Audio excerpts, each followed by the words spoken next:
si vous voulez, peut attendre Bon, donc, quelques en tout minutes. cas, Sinon, voilà, on peut voilà, voilà, peut-être on deux, attend trois. Je vais encore quelques mettre minutes. dans le chat. OK, OK, Je pense en 2 minutes, bon, on peut commencer. De toute façon, c'est enregistré. Donc, OK, pour ceux qui ne... Voilà. OK. Alors, je vais partager mon écran et puis juste visualiser une petite vidéo. Quelqu'un posait une question la dernière fois si les drones peuvent faire le suivi. Pour l'occasion, j'ai essayé d'enregistrer une petite vidéo au sport ce matin pour juste montrer comment le drone aussi intègre directement les paramètres de suivi déjà, de détection et puis de suivi des cibles. Alors, je partage mon écran.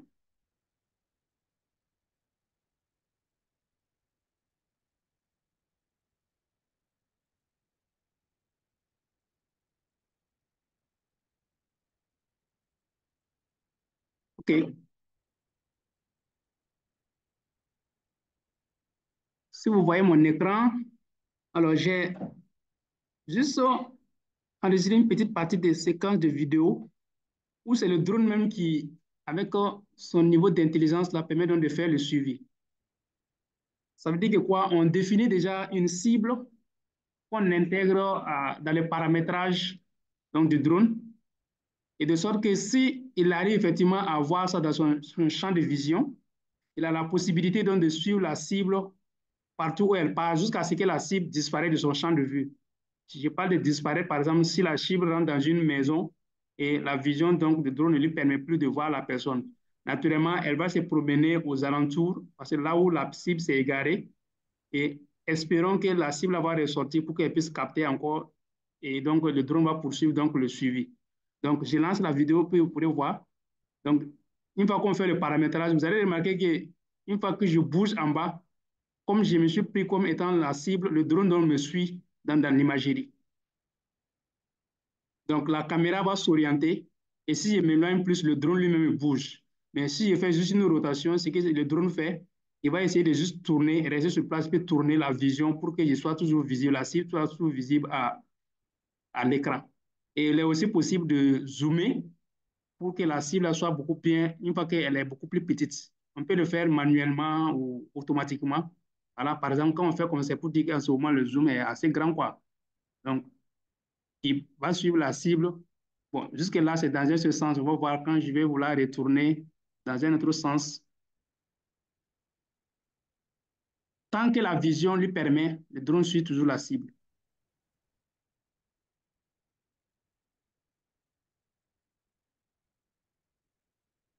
Vous voyez, quand je fais le chemin de retour, donc la vision est toujours orientée vers la cible jusqu'à ce que la personne disparaisse de son champ de vue. Donc, c'est dire qu'actuellement, les drones déjà intègrent ces paramètres donc, de l'IA, permettant donc de détecter une cible, la suivre jusqu'à la limite, ainsi de suite. Donc, c'était juste pour répondre sur ça, pour dire que les drones aussi intègrent directement l'IA au sein et puis les algorithmes pour pouvoir donc faire cela. Mais n'empêche qu'on puisse transmettre aussi les données collectées par le drone en temps réel à des outils comme YOLO pour pouvoir donc faire la détection. C'était juste cette parenthèse. Alors, on attend juste les quelques minutes.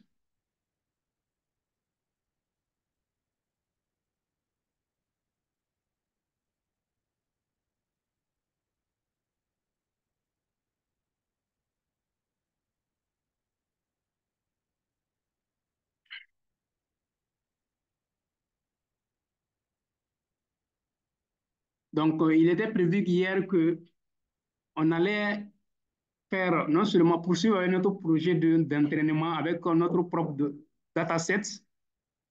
Deuxième chose, et ce qui était réellement prévu, donc, c'était de faire donc, la visualisation par webcam et aussi faire un petit cours qui nous permet donc, de traquer et si on veut détecter, traquer et pourquoi pas évaluer le nombre de personnes de cibles. Ce sont ces aspects qu'on veut faire aujourd'hui. Bon, comme tout le monde n'est pas là, ce qui peut prendre du temps, c'est l'entraînement. Donc, j'allais proposer comme première opération, si on peut essayer donc de commencer par la détection en temps réel avec notre webcam et on peut y aller pour ça.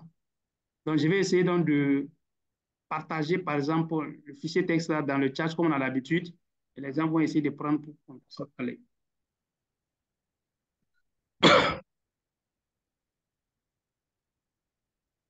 Alors, j'ai mis ça. Voilà, je pense que c'est ça. J'ai essayé de résumer les étapes là dans un fichier texte qu'on va partager et ensemble on va aller. Oui, bonsoir, monsieur Eric.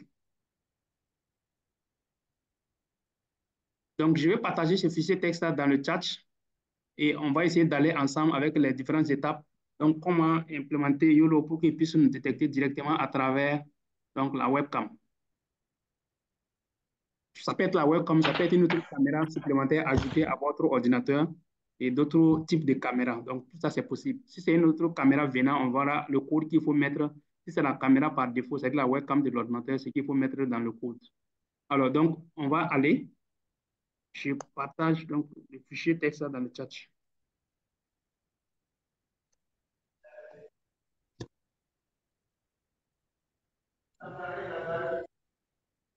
Voilà, connexion du réseau.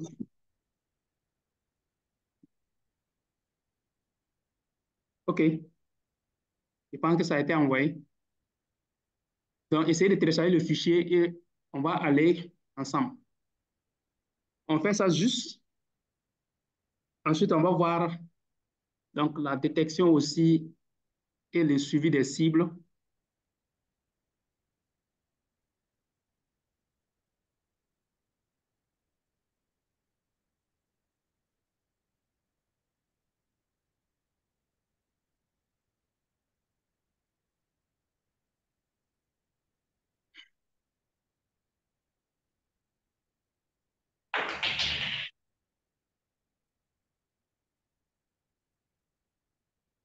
OK. Ici, tout le monde a téléchargé. Comme on a fait hier, on va donc créer un environnement virtuel par lequel on va passer pour faciliter la tâche et éviter donc les conflits comme on a proposé. Donc, j'ouvre votre Anaconda PowerShell.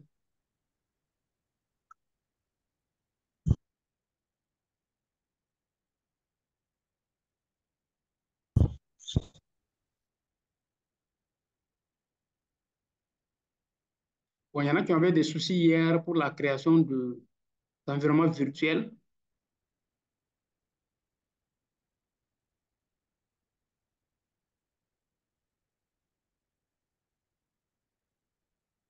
Donc, si vous suivez, alors, comme on a vu hier, on peut les commandes carrément puis faire. C'est pour créer donc aujourd'hui un environnement et on va appeler webcam quelque chose comme vous voulez. Vous pouvez donner le nom que vous voulez, par exemple. Je vais mettre webcam 1 pour être sûr si je n'ai pas quelque chose en lien avec ça.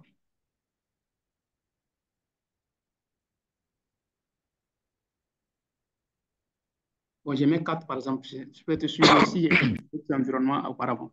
Donc, chacun, vous pouvez laisser webcam d'office si vous n'avez pas d'autres environnements qui ont le même nom. Donc, on met Python-M, 20 et on met l'environnement virtuel. Si on suit, si c'est bon, valider et on attend la création de l'environnement virtuel.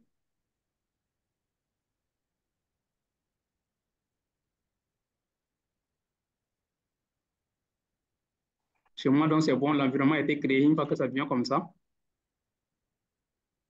Deuxième chose, c'est activer l'environnement virtuel créé par la commande.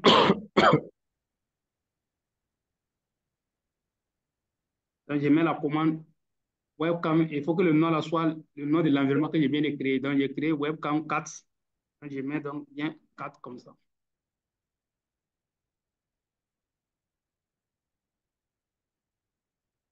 Et je valide pour pas activer l'environnement. Naturellement, si c'est activé, voilà comme ça.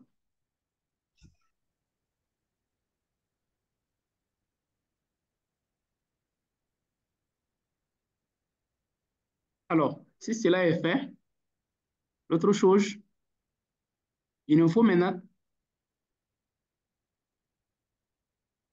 télécharger les GitHub là pour pas mettre quelque part. Je vais copier ce lien-là. Bon, je pense que le lien est directement ici. Hein. Donc, on va donc installer et puis on télécharge de GitHub. Donc, on va installer donc Ultralytic. Et on fait la commande pip install Ultralytics. Valider. Donc, il va essayer donc.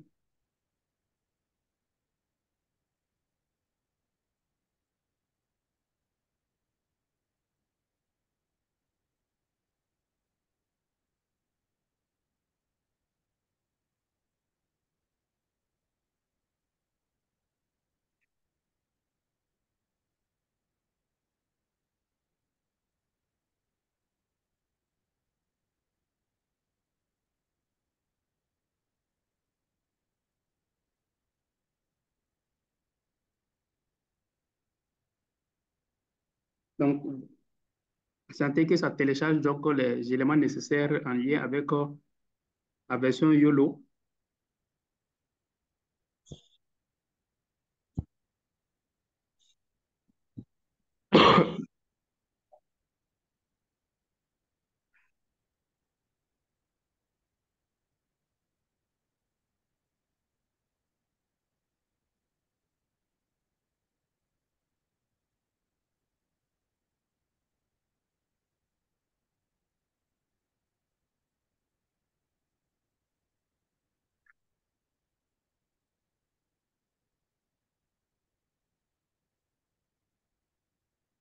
Selon le débit de la connexion, ça pourrait aller plus vite ou prendre du temps. On va patienter pour que chacun puisse arriver là.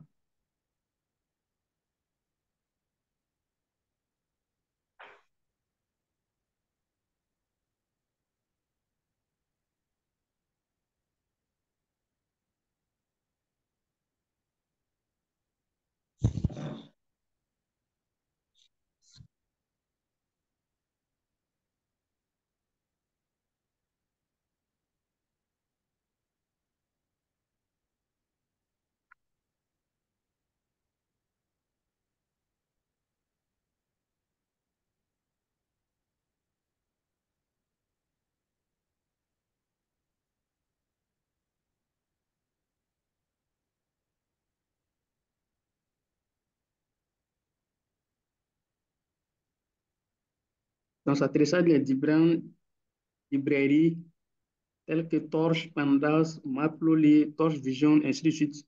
Tout ce dont on a besoin pour pouvoir donc faire l'affichage. Il faut dire hein, que YOLO V8 déjà pouvait faire toutes ces opérations. Donc, on peut prendre le YOLO V8 comme le YOLO V9. Ça fait peut-être qu'on va dire qu'avec la version 9, il y a beaucoup plus de rapidité. Et en fonction de l'entraînement aussi, ça peut donner des précisions parce que la version 8, souvent, n'arrive pas à reconnaître certains objets. On verra ça si ça marche tout à l'heure.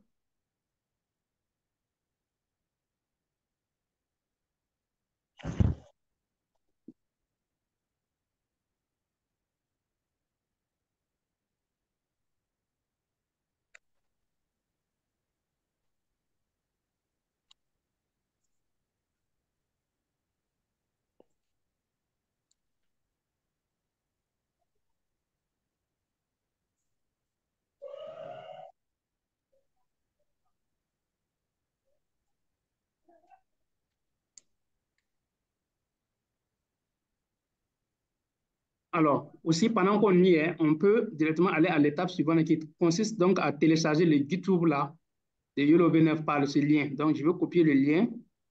Normalement, il est dans le fichier texte. Alors, qu'est-ce que je fais? Je dois copier ce lien-là pour aller mettre dans un navigateur quelque part pour pouvoir télécharger. Je peux venir mettre ça dans le navigateur là.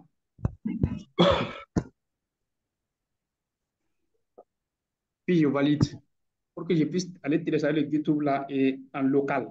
Parce qu'ici, on n'a pas besoin de quoi que ce soit. Donc, une fois qu'on clique, on part donc sur le GitHub officiel donc, de Ultralytic là, c'est ça. Qu'est-ce que vous allez faire? Vous venez sur code comme ça, c'est le GitHub et puis vous mettez télécharger le fichier zip comme ça. Donc, ça va télécharger ça aussi. Voilà, ça a téléchargé chez moi comme ça.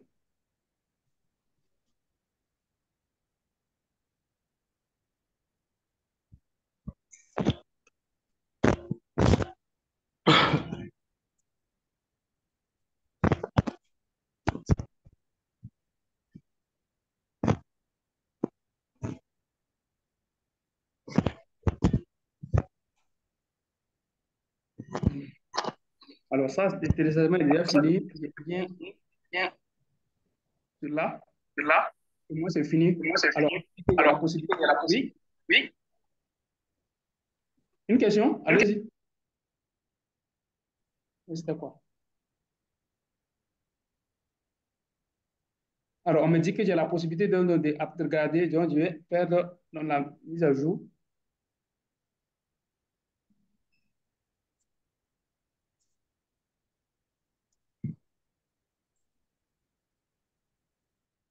Alors, donc, tout ça, c'est fini chez moi. Donc, aussi, le téléchargement est fini par là.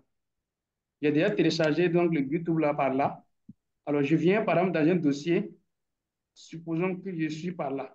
Donc, je vais venir dans mes dossiers téléchargement là, comme ça. Voilà le YouTube là qui a été téléchargé.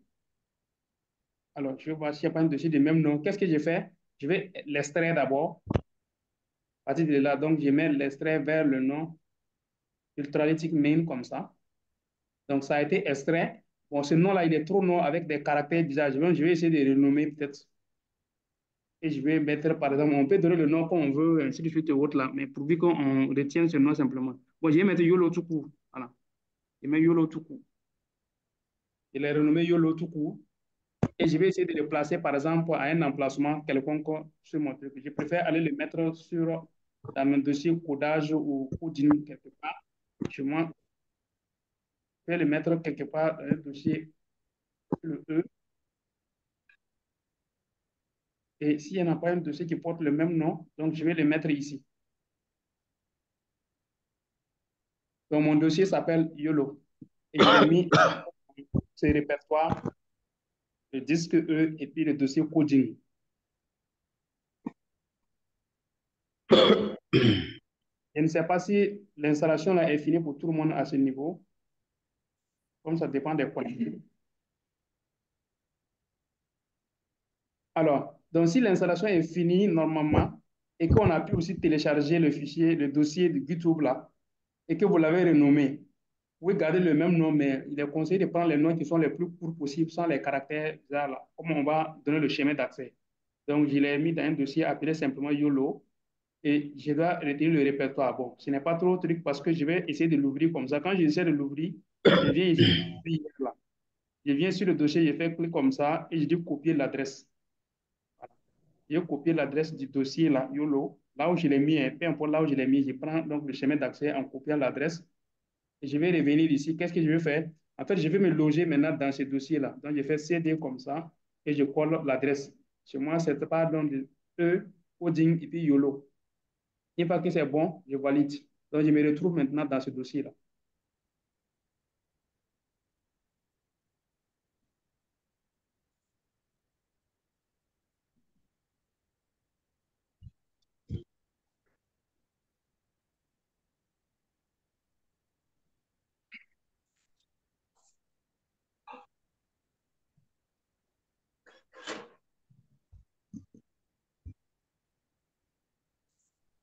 Alors, donc, si c'est bon, on peut aller. L'autre étape maintenant, c'est de prendre ces éléments-là. Donc, la dernière ligne de commande, donc on va prendre YOLO, texte, par exemple, le modèle 8.L. Le modèle 8.L, la source 0, c'est pour dire que c'est la webcam par défaut de notre ordinateur. Si c'est une deuxième caméra, il faudra mettre une autre source, par exemple 1, 2, en fonction du nombre de caméras et normalement comment c'est listé. Donc, show true pour dire qu'on veut que ça montre effectivement donc l'image. Donc, si cela est fait, je valide.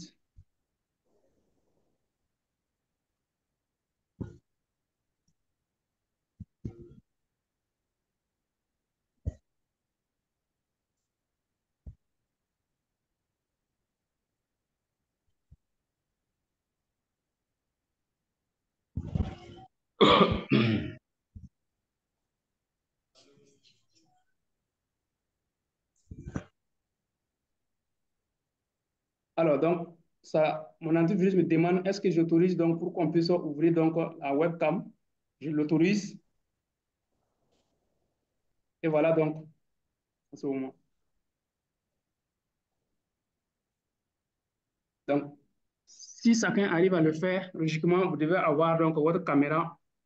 Bon, la lenteur dépend donc peut-être de la connexion de notre système et puis aussi donc des paramètres, des performances de votre ordinateur. Pourquoi pas aussi d'une partie du modèle YOLO. Donc, qu'est-ce qu'on va faire?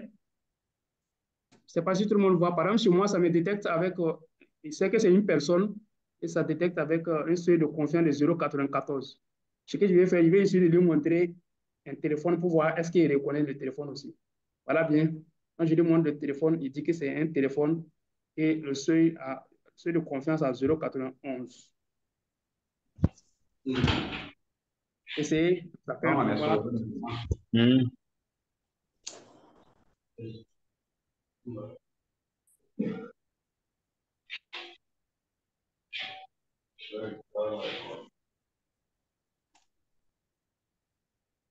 S'il y en a qui ont des problèmes, vous pourrez signaler.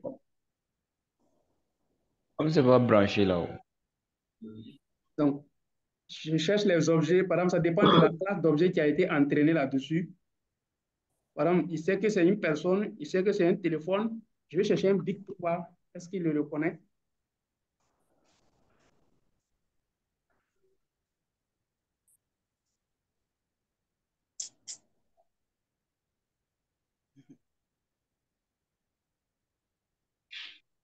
Il dit quoi? Bon, le type de bic là laisse sa confusion. Il dit que c'est une broche à dents. Vous voyez, ça ressemble effectivement d'une manière à une broche à dents. Voilà, il dit que c'est une broche à dents. Il dit que c'est. Voilà quoi. Passer la forme, mais je n'ai pas le bic ordinaire qu'on a. Parce que ça dépend du type de bic sur lesquels ils ont entraîné. Donc, ce modèle-là, si ce n'était pas dans les images, là, il reconnaît peut-être comme ça tend vers une broche à dents, ça tend vers boss ball. Le téléphone, au moins, il reconnaît. Ça dépend de la classe d'objet. Je vais voir une montre aussi, il va reconnaître. Ouais, il va reconnaître ça.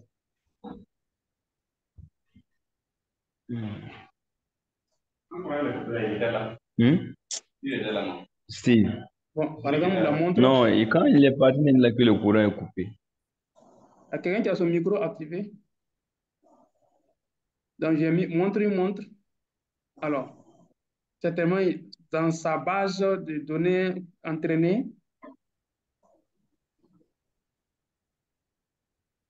la montre particulièrement, non.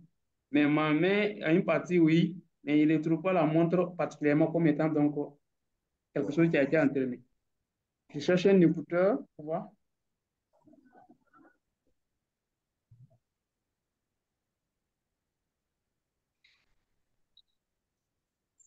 Ce modèle, non. Voilà. Voilà à peu près comment ça peut essayer de donc, essayer chacun de montrer une clé.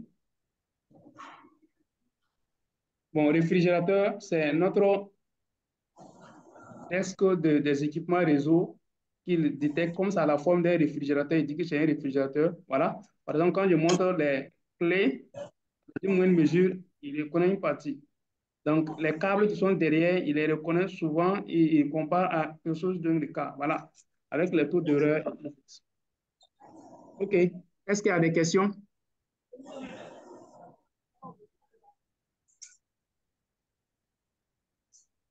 Je ne sais pas si ça marche chez tout le monde ou s'il y en a qui ont des soucis. Donc, par chaque séquence, il montre la cible, ce qu'il le connaît. Par exemple, quand il montre ma bague, il déconnaît. Ça dépend donc de la base de données qui a été utilisée dans ce modèle pour pré-entraîner. Donc, il détecte en fonction de ça. La lenteur, comme j'ai dit, ça dépend de notre système, l'ordinateur, la connexion, aussi le modèle, en fonction de son niveau de rapidité. Après le modèle basique, la version YOLO V8. Donc, si on arrive à prendre le 9, c'est que ça peut améliorer donc la rapidité.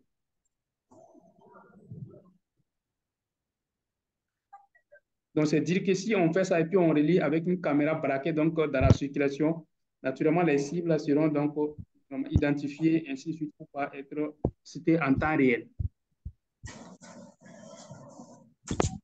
Y a-t-il des questions?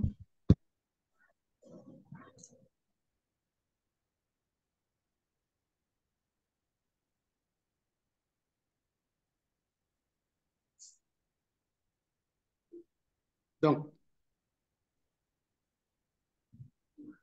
si j'ai fini, donc je peux fermer la fenêtre de mon invite de commande pour dire que j'ai clôturé. En ce moment, la vidéo aussi va s'interrompre. Voilà donc pour ce qui est de la détection en temps réel à travers la caméra. S'il y en a qui ont des soucis, il y en a qui ont des questions en lien avec ça, vous pouvez les poser.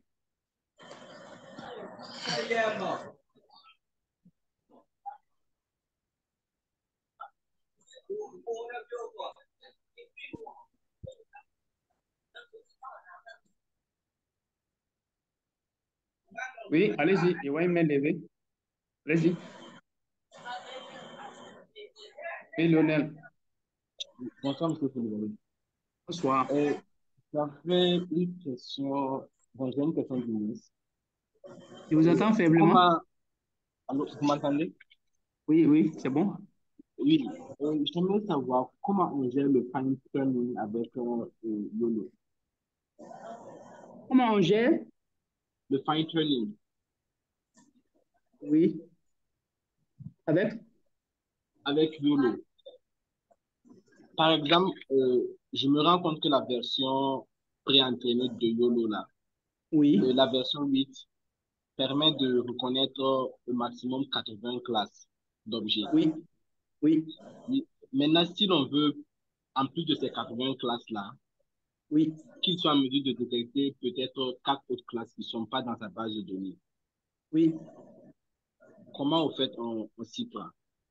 Alors, c'est en ce moment-là qu'il faut notre propre dataset et on l'entraîne sur ça. Alors, supposons qu'il y a. Moi, j'ai travaillé sur un projet où on parle des nids de poules. Ce n'est pas dans les 80 classes qu'on lui a proposé. Donc, je suis obligé de prendre maintenant pour l'entraîner proprement dit sur mon dataset personnel, sur ma cible et mes différentes classes pour qu'il les reconnaisse avant de pouvoir travailler avec. Maintenant, si c'est trouve que c'est une classe qui est déjà prise en compte parmi les 80 dans le pré-entraînement, je n'ai pas à m'en faire. Même ça aussi, je peux essayer de performer en les réentraînant sur la classe particulière qui m'intéresse là, pour lui donner beaucoup plus de performance en termes de précision.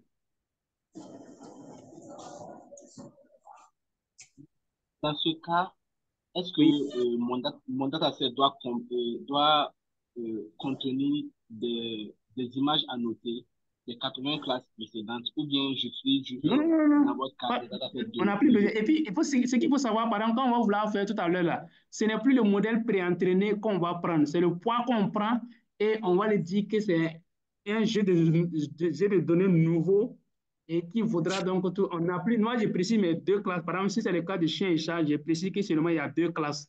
Si c'est d'autres choses, je mets le nombre de classes dont j'ai besoin parce qu'on en a besoin même dans les conditions d'entraînement. Je n'ai plus besoin de mentionner les 80. Les 80 sont dans les modèles pré-entraînés où on ne veut rien faire et c'est par défaut. Donc, si je dois l'entraîner sur quelque chose, je ne tiens pas compte de ces 80, je mets le nombre de ma classe, le nombre de classes que j'ai actuellement à étudier simplement et je l'entraîne sur ces datasets. Une autre question. Oui. Donc, dans ce cas, si je comprends bien, il oublie au fait les 80 classes précédentes là et puis se Oui. concentre uniquement sur la dataset que vous lui avez donné. Voilà, c'est ça. J'oublie ça. Le fait qu'on va mettre le fichier .yam là, le prochain Oui. .yam là dit directement qu'il oublie tout ce qu'il a eu à apprendre par défaut, mais il va s'appuyer actuellement sur ce que je suis en train de lui proposer. Il va apprendre ça et puis revenir. Donc, pourquoi essayer de tester sur ça? Ok. Mm. Ça marche, merci beaucoup. Ok. Alors, autre préoccupation, il n'y en a pas. Comme on a promis d'aller avec les 2 trucs, on va faire ces 2 choses-là et puis bon, on reviendra à la partie de réentraînement de notre dataset là, parce que c'est ce qui peut prendre du temps, mais si on montre le début, les gens sauront comment faire et puis bon, chacun peut poursuivre comme le temps peut être limite. Alors, donc, si on a fini ça, deuxième chose, on va essayer avec un petit projet où on va détecter et puis suivre les cibles. Hein, détecter et suivre les cibles. On va faire juste avec un petit code. Et là, il nous faut peut-être les outils tels que Visual Code. Je suppose que chacun doit en avoir. Chacun a VS Code. On peut essayer donc d'ouvrir, créer un dossier. Et puis, on va essayer d'aller avec ça.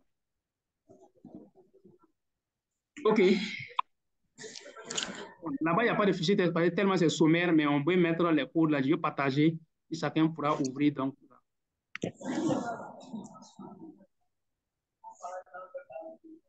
alors, qu'est-ce que je vais faire? On va chercher peut-être une, deux images quelque part et on va venir mettre dans un dossier. Nous, on va nommer le dossier. On va créer un fichier main.python. Si on veut, on met vide pour le moment. Et on va prendre, par exemple, quelques modèles préentraînés, que ce soit de 8 ou bien de 9, on va mettre à l'intérieur. Les autres dossiers viendront donc par la suite. Donc, ce que je vais souhaiter à chacun, de votre emplacement, on va créer un autre dossier. Vous pouvez l'appeler, comme moi je l'ai fait là, YOLO V9A, par exemple. Si je trouve qu'il y a un autre dossier que vous avez appelé YOLO V9. Donc, supposons que je suis à mon emplacement coding, vous venez sur Nouveau et vous donnez ce nom-là, donnez YOLO V9A ou bien le nom que vous voulez donner, mais c'est mieux que ce soit un nom court. Donc, ce qu'on veut faire par là-bas, c'est de faire la supervision donc, des cibles en temps réel. Quand on dit le suivi, au-delà de la détection, doit attribuer normalement un ID à chaque cible. C'est pour dire que c'est un car, on doit dire ça là, c'est le car ID 29, ID 2, ID 3, au moment où il est là et au moment où il a quitté, ainsi de suite, comme ça. Donc, ça permet donc d'identifier et en même temps, on pourra s'appuyer sur ça pour pouvoir compter. Mais on va juste voir le tracking, détecter et puis traquer, juste simplement, et puis bon, on va y aller. OK. Donc, créer un dossier simplement, vous appelez YOLO V9A. Si vous n'avez pas le dossier YOLO V9 quelque part, depuis votre emplacement, vous pouvez mettre le nom que vous voulez. Donc, moi, j'ai créé un dossier que j'ai appelé YOLO V9A. On va chercher une image pour pouvoir faire le test là-dessus. J'ai mis deux images. Je vais prendre cette image-là, par exemple, je mets dans le chat. Chacun peut l'exploiter. Si vous avez votre propre image aussi, vous pouvez donc utiliser. Je mets cette image-là. Si ça passe, vous la récupérez et puis vous pouvez mettre dans votre dossier que vous venez de créer là. Ensuite, le code, au lieu que vous l'écrivez aussi, je vais prendre le même code là, je partage avec vous aussi, pour me permettre de gagner en temps. Et vous téléchargez ce fichier aussi, un Python là. Vous récupérez ça et puis vous mettez. Bon, j'ai une petite vidéo. Je ne sais pas maintenant quelle est sa taille et si ça va passer facilement.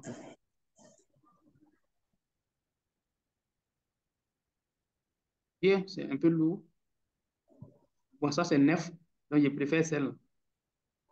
Donc je prends cette vidéo-là aussi. J'essaie de mettre ça dans le chat. Si vous avez une séquence vidéo, vous-même aussi, on pourrait être. Ça c'est 9 et quelques mégas. Je mets ça dans le chat. Donc, vous récupérez tous ces éléments-là et puis vous mettez dans votre dossier que vous venez de créer.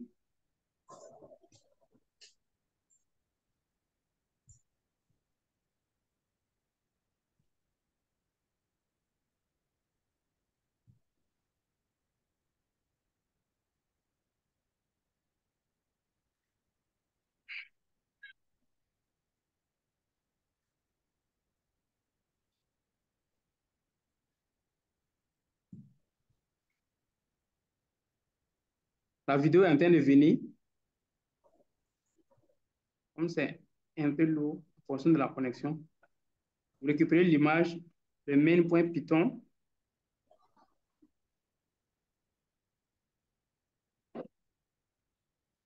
Et la vidéo aussi, elle est passée. Donc, vous téléchargez ces éléments-là et puis vous partez mettre ça dans votre dossier que vous venez de créer.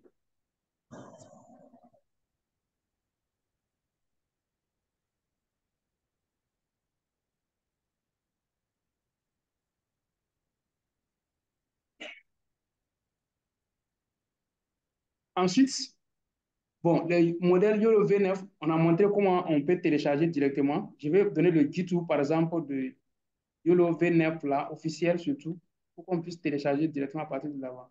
Je regarde, le GitHub, c'est lequel?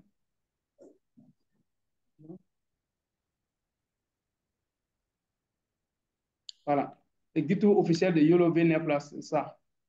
Bon, on va prendre le Ultralytic, comme c'est le modèle basique. Voilà. Je vais télécharger pour le Ultralytic, là. Ça nous permet, on a besoin des poids de YOLO V8. Je vois si la taille du poids n'est pas lourde aussi. J'essaie de mettre ça aussi dans le chat pour que vous téléchargez. Je regarde, ça fait combien? 6, quelque chose. Donc, je vais mettre le poids là directement dans le chat, vous pourrez télécharger aussi. On peut utiliser ce poids, le YOLO V8 là, c'est 6,23 mégas.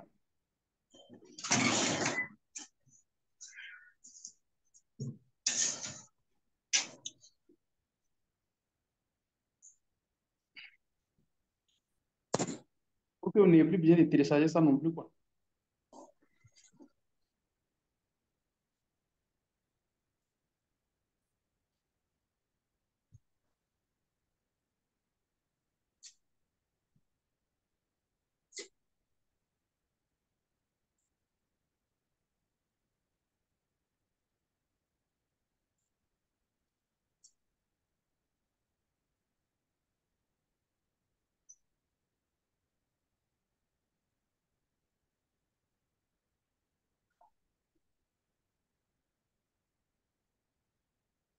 Voilà, ça aussi c'est passé. Donc, essayez de récupérer ça aussi pour mettre dans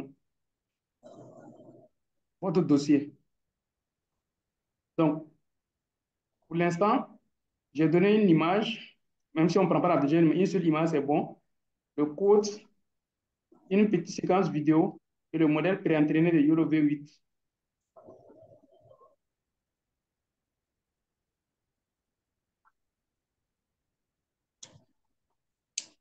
Alors, si c'est bon,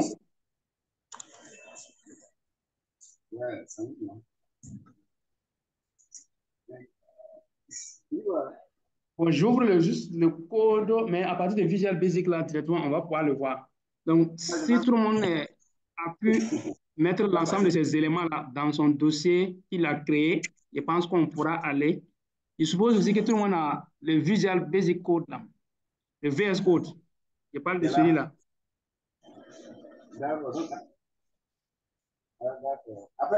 Donc, Visual Studio Code,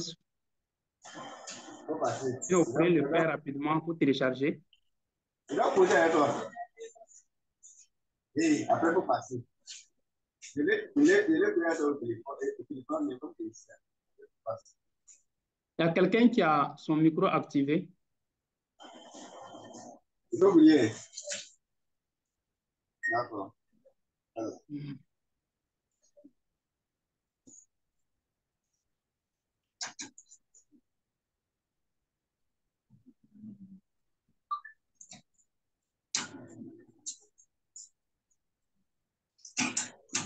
Alors, donc supposons que mon dossier est là. Il est là, je l'ai appelé YOLO V9A parce qu'il y a un autre dossier YOLO V9, quoi, pour faire la différence. Donc, à l'intérieur, j'ai une image, j'ai le main code, j'ai une séquence vidéo, une petite vidéo, et j'ai le modèle pré-entraîné de YOLO V8, par exemple.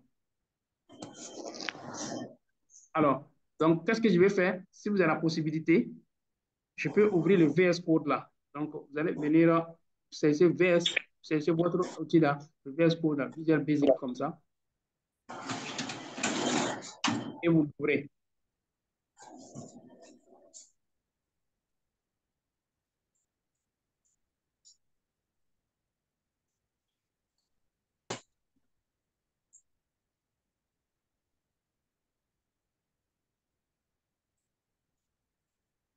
C'est bon, c'est fait chez tout le monde. Alors, une fois qu'on l'ouvre, on veut aller importer donc le dossier que vous avez créé là. Vous devez connaître l'emplacement de votre dossier. Vous allez aller l'ouvrir. Donc, on va venir sur Fichier et donc on va mettre Ouvrir folder ici pour aller ouvrir le dossier. Par exemple, dans mon cas, je pars dans Coding et je vais voir mon dossier YOLO V9A là. Je clique comme ça pour pouvoir l'ouvrir. Donc, je vais sélectionner le dossier et normalement, il va ouvrir le dossier. Ce dossier-là, il est déjà ouvert chez moi comme ça.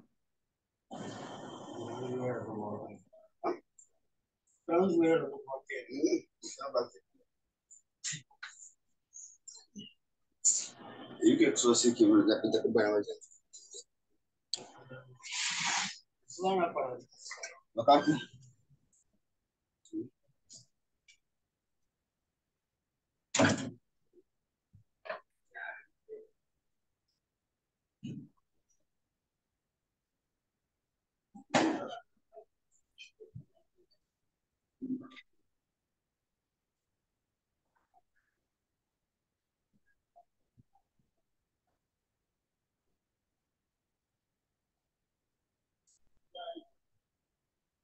Alors, si vous ouvrez le dossier, donc quand on va dans le dossier là, ce qui nous intéresse, on va ouvrir le main.python. Ensuite, on va ouvrir le terminal là pour voir donc si on veut créer un environnement virtuel et on l'active et on va venir se loger donc à l'intérieur de notre dossier là, comme répertoire. Ça va? Oui. Donc, si vous l'avez ouvert, vous ouvrez le main.python là comme ça, qui est là. En attendant, on vient ici et on va essayer donc d'ouvrir le terminal. Vous venez sur ça et puis vous cliquez sur terminal et on va faire new terminal.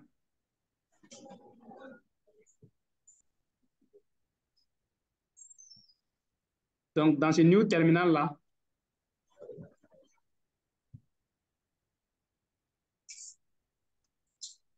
on essaie de créer un environnement virtuel et on travaille là-dessus. Si ça marche, dans les cas contraires, on peut essayer de faire donc localement. Donc, on a vu la commande pour créer donc l'environnement virtuel. Donc, je mets Python -m, on met 20 comme ça, et on met le nom de l'environnement. Bon, moi, j'ai mis l'environnement, par exemple, j'ai mis le nom là, essai. Vous pouvez donner le nom que vous voulez. Vous pouvez mettre tracking, suivi, quelque chose comme ça. Vous donnez un nom à votre environnement.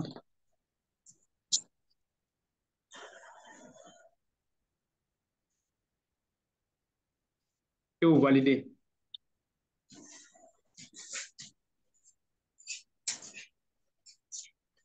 Pour moi, ça ne sert pas parce qu'il y a déjà l'environnement qui est déjà créé.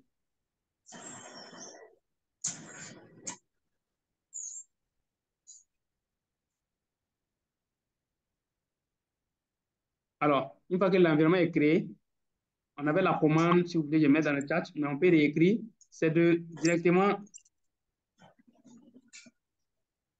activer l'environnement. Enable. Oui?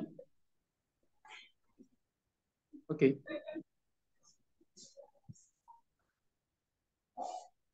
Je peux que tout le monde a pu ouvrir le dossier à partir de là.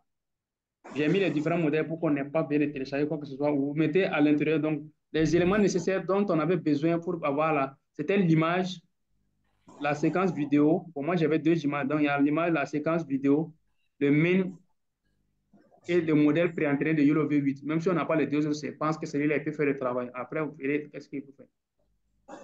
Donc, on a créé l'environnement, on va l'activer.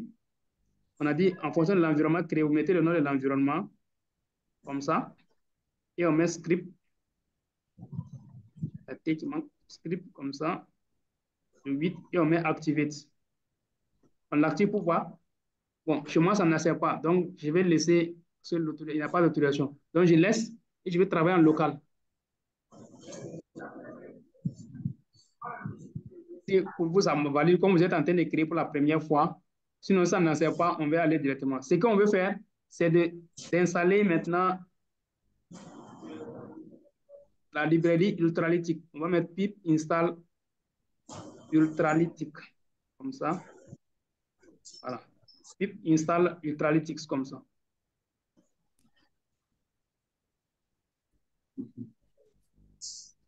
Bon, chez moi, je l'avais déjà installé. Donc, ces éléments-là se retrouvent là. Comme c'est la première fois chez vous, ça va donc télécharger les éléments donc, nécessaires à la librairie Ultralytics.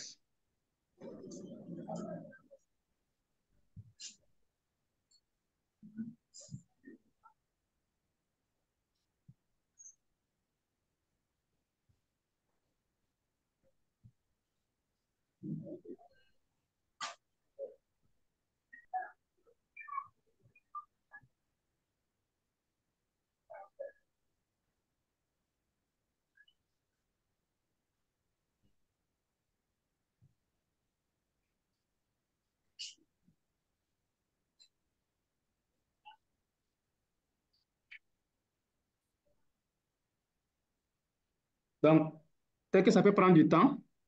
Si ça finit, alors on va, les 3 lignes de code seulement là suffisent pour faire notre travail. Ça veut dire donc, de la librairie Ultraiti qu'on a installée à partir de cette commande ici, la commande précédente, on va importer notre YOLO et le modèle. On prend le modèle qu'on a eu à mettre ici, c'est le YOLO V8N, comme ça, .pt. Et maintenant, comme résultat, on va commencer par l'image d'abord. Donc, on dit ici, on a la possibilité. Je vais faire, au lieu de track d'abord, je vais commencer par mettre simplement modèle tout court et j'enlève le track là. Donc, je préfère que vous enlevez le track et vous mettez modèle tout court.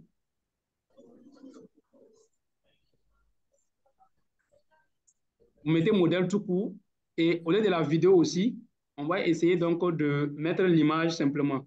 Donc, l'image dont j'avais besoin là, c'était ça. Oui, c'est ça. Donc, je reviens. Je vais mettre le nom de l'image là, tel que ça apparaît dans mon environnement de travail là. Donc, ça fait 1.jpg, je pense, comme ça. 1.jpg et on dit save.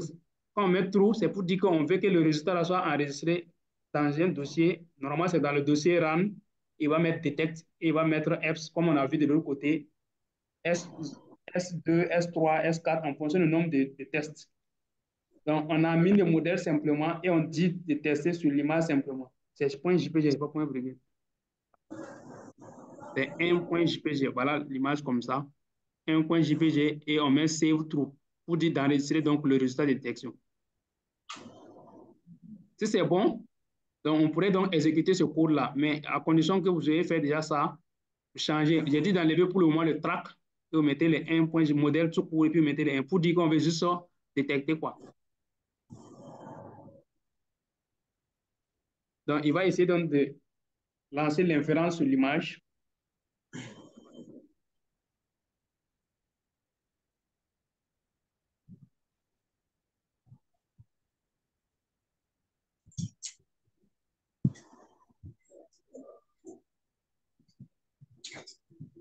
Alors, et normalement, quand c'est fini, il me dit que dans le résultat là, mon résultat de détection là est enregistré dans le dossier run, detect et predict 2. Run, detect, predict 2. Donc, qu'est-ce que je vais venir? Je viens à là, il y a run, il y a predict 2, effectivement. Je rentre ici, je vois mon image là, et je fais comme ça. Donc, voilà l'image. Il a détecté, donc ici, il a dit que c'est un chat à 0,92%, un chien, il a dit ça c'est une personne, il a dit que ça c'est une plante. Mais la plante, là, vous voyez que le seuil là est autour de 0,45. On n'a pas précisé le seuil, donc on le laisse détecter directement par truc. Voilà pour le premier test sur cette image. Si vous avez d'autres images, vous pourrez les prendre pour les mettre pour pouvoir essayer d'autres trucs. Bon, j'avais une image qui était quoi chez moi, il y a une deuxième image qui est 15. Donc, je vais essayer sur les 15 pour voir. Au lieu de 1, là, je mets 15. Voilà, 15.jpg et je l'exécute pour voir est-ce qu'il va voir quelque chose dedans.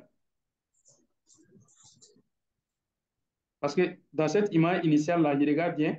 Donc, ce sont des personnes avec un bus et ainsi de suite là. Je vais voir qu'est-ce qu'il va voir dedans. Je pense qu'il a fini. Hein.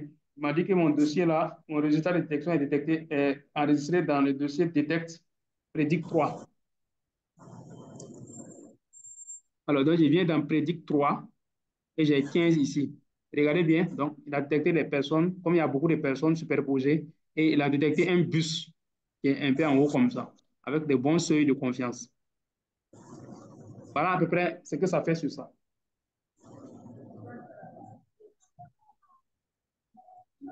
Je ne sais pas si les gens arrivent à évoluer avec nous. S'il n'y a pas de problème, je suppose que ça va. Si c'est trop rapide aussi, vous pourrez signaler, on va patienter juste. C'est un coup derrière le temps, mais... C'est court. C'est cool. Non. Vous y arrivez, ça marche?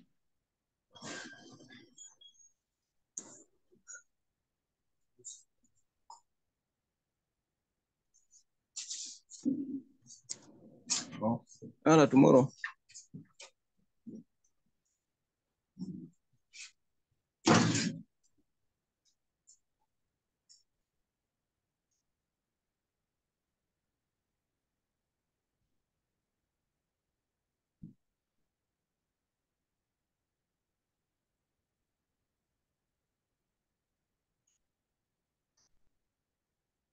S'il y a des préoccupations, alors, maintenant, s'il n'y a pas de préoccupations, ça, c'était juste pour pouvoir faire la détection.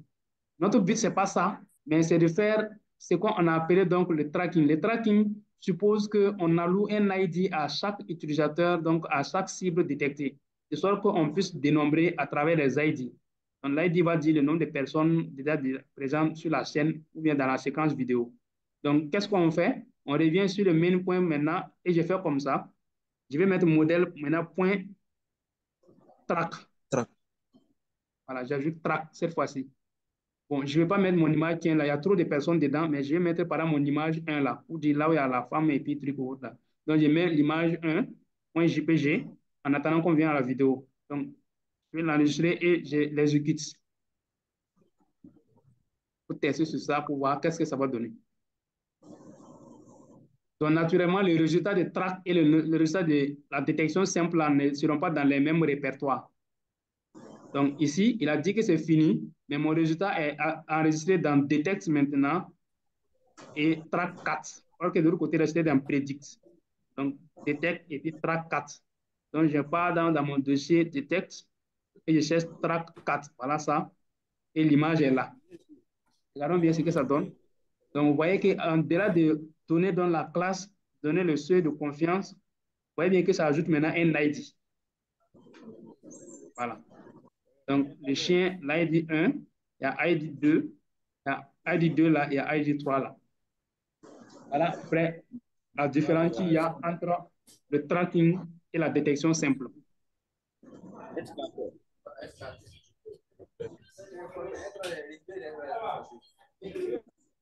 Bon, ça aussi, oui. Allez-y, Alima. Monsieur, mais pourquoi ici, là, il n'a pas détecté les livres, là? Alors, voilà, c'est ce que je voulais aborder. Donc, comme on a dit, c'est un modèle pré-entraîné.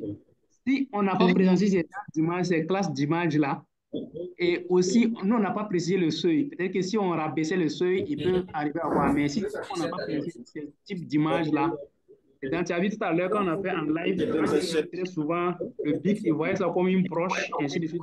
Ça dépend de la forme ou autre. Donc, il y a des moments où il ne prend même pas en compte. C'est en lien avec ça. Comme c'est un modèle pré-entraîné. C'est pour dire que si nous, on prend notre modèle qu'on a entraîné et puis on essaie de l'upgrader, on vient mettre ici. Si c'est truc qu'on a entraîné sur des livres, on va pouvoir voir les livres. Voilà à peu près quoi. Tu as raison. D'accord, merci. Ok, tu avais vu aussi quand on a fait le premier tour là, on peut détecter l'arbre. Mais cette fois-ci là, il n'a pas pris l'arbre en compte. Seulement la fleur qui est en gauche. C'est pas évident. Vous pouvez la différence entre le track et le track. Alors, oui, dans le code là, on a dit que si on ne met pas le track, c'est comme s'il fait une prédiction, c'est-à-dire détecte simplement. C'est pourquoi là-bas, le résultat là est dans le dossier Predict 1, Predict 2, Predict 3. Mais si on ajoute le point track là, il va ajouter l'ID. Donc, les résultats, là où il y a la différence, je reviens par exemple dans Predict 2 là. Voilà, il est bien. Dans Predict 2 là, regardez bien, il a détecté les éléments, le pôle de plantes et autres là, mais il n'ajoute pas un ID. Il donne juste la classe et puis le seuil de confiance. Bon, madame, comme tu posais une question, voilà, ici, dans ce cas-là, il a détecté les livres. Mais quand on parle dans le tracking, il veut un certain nombre de pourcentages de seuil de confiance avant d'être sûr que c'est ça. Tu as vu que l'arbre était au niveau de 0,45. Mais dans le suivi, là, il a besoin d'un seuil assez élevé, quoi, avant de pouvoir suivre la cible. Et pourquoi, par exemple, comme le seuil, là, il semble être bas, ici, là, ça n'atteint pas les 50%. On ne va pas ça là, mais c'est sûr que ça n'atteint pas les 50%. C'est pourquoi dans le tracking, il n'a pas pris en compte ces éléments. On a en même temps la réponse à ta question, madame. Donc, ça, c'est une détection. Dans la détection, il montre juste la classe et puis le seuil de confiance, si on veut. Il peut montrer juste la classe sans le seuil, si on ne veut pas aussi. Donc, il montre juste ça. Par contre, dans le tracking, il montre le seuil, la classe et aussi l'ID. Voilà donc ce qui s'ajoute quand on met le tracking. On va voir tout à l'heure avec la vidéo. C'est quoi l'importance de l'ID? Alors, si tu comptes des personnes, il faut qu'on dise que là, il faut donner un ID parce qu'un ID est unique, comme nous pouvons savoir. Et comme c'est unique, c'est-à-dire la même personne ne pourra pas être comptée deux fois. Sinon, s'il n'y a pas d'ID, la personne peut aller tout de suite et puis revenir, on va dire que c'est deux personnes. C'est la même personne qui est là. Donc, si on attribue un ID, même si la personne sort et revient, on lui réattribue son ID. Donc, ça ne comptera pas deux personnes pour éviter des erreurs de comptage. Voilà à peu près quoi. Un ID est unique, comme vous pouvez savoir. OK, merci. Alors, est-ce qu'il y a des préoccupations? S'il n'y en a pas, donc, si vous voulez, vous pouvez fermer les résultats là. On peut les ouvrir à n'importe quel moment. De toute façon, ils sont classés dans les dossiers, toujours RAM, détecte, si c'est une prédiction ou bien c'est le tracking. Donc, on revient dans notre main et cette fois-ci, on laisse dans le tracking. Et si vous voulez, on peut répartir aussi, on enlève le tracking et on met notre vidéo. Donc, j'avais donné la vidéo, c'est ça, hein. Attends, je n'ai pas à voir le dossier. C'est laquelle est la vidéo que vous avez? La vidéo que je vous ai donnée, c'est celle-là, V1 là. OK. Donc, on revient. C'est la vidéo V1 là. Donc, je mets par exemple le nom de la vidéo, tel que c'est écrit, hein, c'est V minuscule 1 et l'extension c'est MP4. Je mets MP4. On va dire seulement de détecter seulement la vidéo.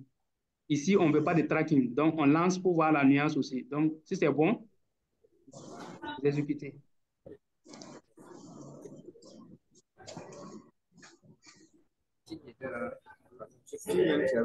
Bon, malheureusement, pour la vidéo là, ça va prendre un petit temps parce qu'il y a 601 frames. Donc, il est obligé de finir l'ensemble des frames là avant que le résultat soit disponible. Donc, on va devoir patienter. Il va parcourir l'ensemble de la vidéo là avant de. Donc, patience. Sinon, la rapidité va être.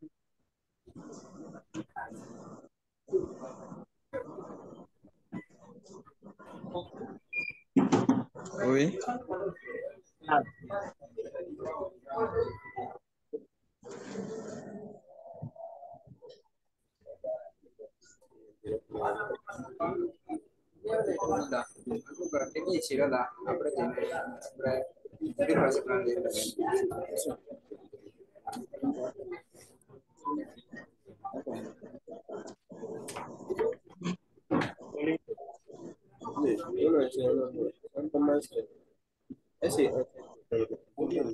Patiente pour qu'il charge l'ensemble des frames de la vidéo.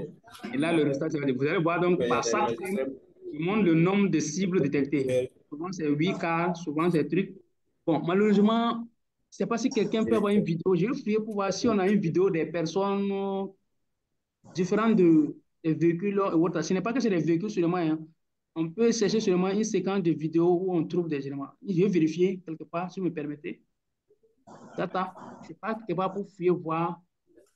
Il peut trouver une autre vidéo. Okay. Sinon, on peut essayer de télécharger sur Internet pour voir. J'aimerais savoir si on a une vidéo où il y a des personnes. Si ce n'est pas lourd, je partage avec vous. Il est parti sur comme ça. Alors, j'ai une vidéo de. Je vais laisser la vidéo là pour voir si ce n'est pas trop lourd. Voilà. C'est une vidéo de drone, donc une vidéo aérienne où les gens sont en train de courir. Donc, on va voir, on peut essayer sur ça, mais mon inquiétude, c'est la taille. Si c'est lourd, j'aurai des difficultés pour pouvoir. Bon, ce n'est pas lourd, Dieu merci. C'est 7 quelque chose. Donc, je vais mettre la vidéo dans le chat et puis vous allez essayer de télécharger. Ce sont des personnes.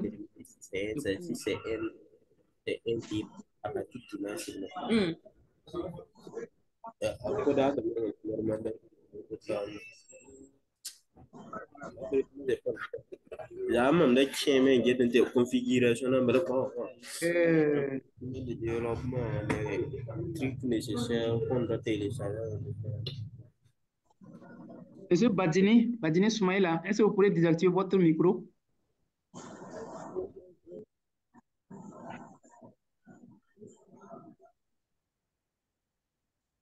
Alors, donc, j'ai mis la vidéo dans le chat et ce n'est pas encore fini. Patientez.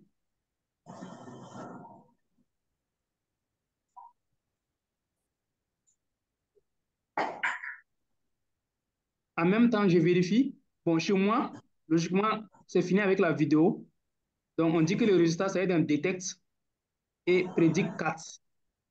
Voilà, il vient ici et la vidéo est là. J'ai dit, malheureusement, on ne peut pas ouvrir la vidéo ici parce que c'est un truc qui est en binaire, or que ici, là, c'est un truc de code. Donc, qu'est-ce que je vais faire? Je repars dans mon dossier que j'ai créé, YOLO V9, là, normalement ici. Le résultat, là, est là. Je viens, pardon. YOLO V9A, là. Vous allez remarquer qu'il y a le dossier RAN là qui s'est créé automatiquement une fois qu'on a créé. Donc, je rentre dans ce dossier, détecte. Ils ont dit Predict 4. Donc, je rentre dans Predict 4 et la vidéo est là. Je lance la vidéo et puis vous allez voir. Donc, vous voyez, M. Keita, il détecte par exemple les cars comme ça, mais il n'attribue pas d'ID. Dès que le car là, atteint son seuil, il détecte. Donc, c'est une vidéo de drone aussi. On a collecté en aérienne, donc, faisant face donc, au trafic arrivant et partant. Voilà, il détecte les éléments. La vidéo est terminée. Donc ici, il n'attribue pas d'ID. Donc on ne peut pas dénombrer les véhicules pour le moment. C'est juste la classe et puis donc le seuil de confiance. Ça, c'est quand on veut voir le résultat à partir de la vidéo. Mais si les images, on a la possibilité de visualiser directement à partir de notre Visual Code là. Donc je reviens ici. Et dans cette fois-ci, on va ajouter la vidéo. On va mettre point track et on va faire le tracking cette fois-ci. Et je vais changer de vidéo. La vidéo que j'ai à mettre là, je vais copier pour moi-même, voilà. Je vais amener dans mon dossier là aussi, le P3.M4.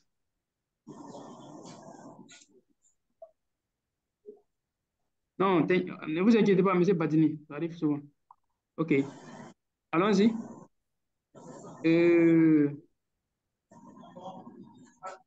J'ai copié et je viens mettre ça dans la vidéo dans mon dossier ici. Voilà. Donc, j'ai mis la vidéo P3M4 là. Donc, on va faire l'entraînement sur ça. Donc, le tracking sur ça. Donc, ça s'appelle P3.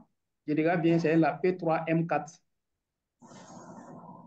Voilà, P3.mp4. Voilà. Et là, on veut faire le tracking. Il doit arriver donc à attribuer un ID aux personnes qui sont en train de courir dans le cible là. Donc, si c'est bon, on lance l'exécution. Donc, ça dit que vous-même, vous pourrez appliquer à n'importe quelle donnée dont vous disposez en termes d'image et autres là. Si l'image ou la séquence vidéo la rentre dans le truc, ouais, d'abord, il y a jusqu'à 1500, ça va prendre un peu de temps, mais on va patienter pour que ça finisse et qu'on puisse voir. Parce que ici, ça fait le tracking. Donc, vous allez voir à chaque séquence, il donne la taille de la frame et puis le nombre de cibles. Il y a 10 personnes, un quart souvent, le nombre de personnes, le nombre de quarts, il y a des feux tricolores derrière, ainsi de suite, autres là. Donc, la séquence, il va détecter.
Donc, après ça, le temps étant court, c'est 2 heures, mais vous aurez la possibilité de regarder les tutoriels en ligne et vous pourrez télécharger dans les GitHub là, où on pourrait afficher.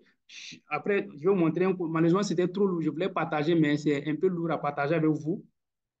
Donc, je vais vous montrer comment ça fait.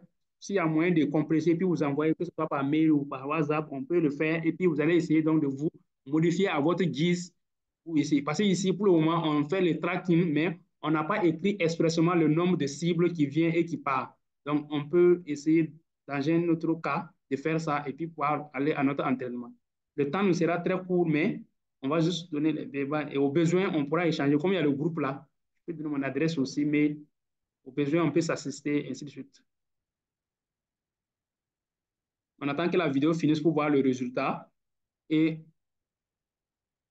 après ça, je vais montrer donc un exemple de projet que j'ai fait. Moi, je travaille sur le domaine du transport. Donc, je m'intéresse à l'analyse donc, des données du trafic, évaluer le nombre de cibles, deviner à quel moment il y a congestion, c'est-à-dire embouteillage, et que ce soit dans le sens aller ou le sens retour.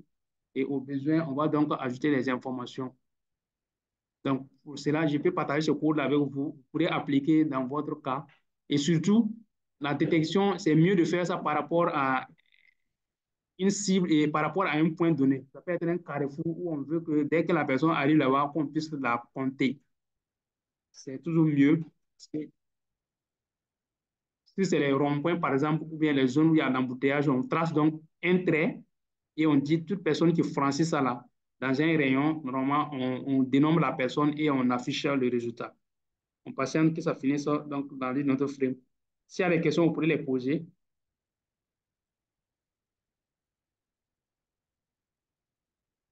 Vous voulez savoir, dans le cas de la vidéo V1MA, est-ce que YOLO peut prédire le nombre de personnes dans une voiture?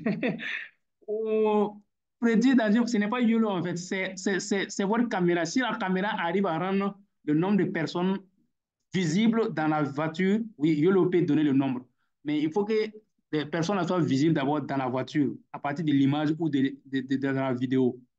Donc, ce n'est pas forcément YOLO, mais c'est la caméra qui doit arriver à fournir son travail d'abord avant que YOLO s'appuie sur ça. Parce que YOLO, comme on l'a dit, c'est dans le domaine du visible. Si les gens viennent dans le véhicule et que c'est le véhicule seulement qu'on voit, normalement, il n'y a pas de problème. Mais si on voit les personnes à travers donc, la voiture, YOLO peut toujours dénombrer, les détecter puis dénombrer. Voilà à peu près ce que je peux dire.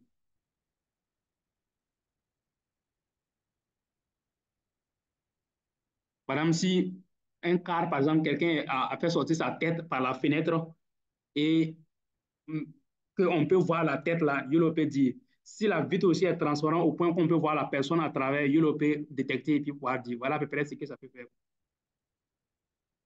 Donc, Rahim, voilà ce que je peux dire en fait. Je remercie l'ensemble de l'équipe formative pour cette opportunité. Ma question est-ce que j'aimerais savoir l'importance des numéros qui s'affichent en haut de chaque image détectée. C'est l'ID alors. Donc, j'ai dit que l'ID, c'est son importance, comme on peut connaître. Hein. Regardez bien nos cartes d'identité, nos passeports, nos quoi. Ce que nous avons là, c'est autrement dit une sorte d'ID. C'est unique par personne. Et donc, l'ID dans la détection YOLO des images, des cibles, c'est le fait qu'on ne puisse pas dénombrer la personne ou bien la même cible deux fois. Et donc, par le moyen de détection, là, par exemple, si la personne rentre dans une zone d'ombre et qu'elle ressort, on lui réattribue son ID pour dire que c'est la même personne. Par contre, si ce n'est pas le cas, c'est comme si on va dénombrer une personne ou bien une cible comme étant deux, ce qui n'est pas aussi, on va dire, ce n'est pas trop juste. Donc, l'importance là de donner l'ID, c'est le fait donc de dire que cette personne, tant qu'elle reste dans le champ de vision, c'est son ID. Donc, elle peut sortir et revenir, on lui donne toujours le même ID. Ça peut être un pont, un tunnel, la personne vient rentrer en bas du tunnel, en ressortant, si on détecte et compare seulement si c'est la même personne, on réattribue le même ID. Par contre, si on ne faisait pas ça, on va attribuer un autre ID pour dire que non, c'est deux personnes. Donc, voilà l'importance pour YOLO d'attribuer les ID. Voilà. OK. J'espère que j'ai répondu à la question. Donc, chaque image, les cartes qui s'affichent en haut là, l'important des numéros. Les numéros là, c'est les numéros d'ID qui pour dire que c'est unique, c'est un numéro un identifiant unique par personne ou bien par cible. Donc, de sorte que deux ne peuvent pas avoir le même identifiant et une cible ne peut pas avoir deux identifiants. Alors, donc pour moi, la détection est finie et ça me dit que le résultat là est mis dans le dossier détecte et là, c'est track 5. Bon, c'est une vidéo, donc je ne peux pas l'ouvrir à partir d'ici. Qu'est-ce que je vais faire? Je peux dire, hein, pourquoi je ne peux pas l'ouvrir ici? Je vais mettre détecte track 5. Détecte track 5. Voilà, je suis dans track 5 ici. Vous voyez bien la vidéo, si je clique P3 là, vous voyez le message que ça affiche, on dit donc c'est en binaire, or que ce que nous avons ici, c'est de l'analogique. Donc, qu'est-ce que je vais faire? Je viens dans mon dossier que j'ai créé, YOLO V9 là. Je pars dans RAM. Ils m'ont dit que ça est dans Detect et dans Track 5. Donc, je viens dans le dossier Track 5. Voilà, j'ouvre le Track 5 et je peux maintenant vous-même visualiser la vidéo. Alors, voilà la vidéo en ce moment. Le résultat de la détection. Vous voyez, par exemple, ce cas-là, il est arrêté. On lui a donné un ID 25. Donc, il reste son ID, ça ne change pas. Voilà, par exemple, une personne qui est en train de partir avec l'ID 49. Si vous verrez bien, vous n'allez pas voir une autre personne à qui on a attribué cet ID-là. Donc, on te donne cet ID-là jusqu'à ce que tu sortes des champs de vision et on garde ça.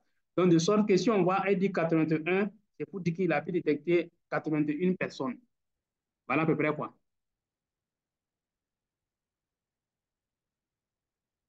OK.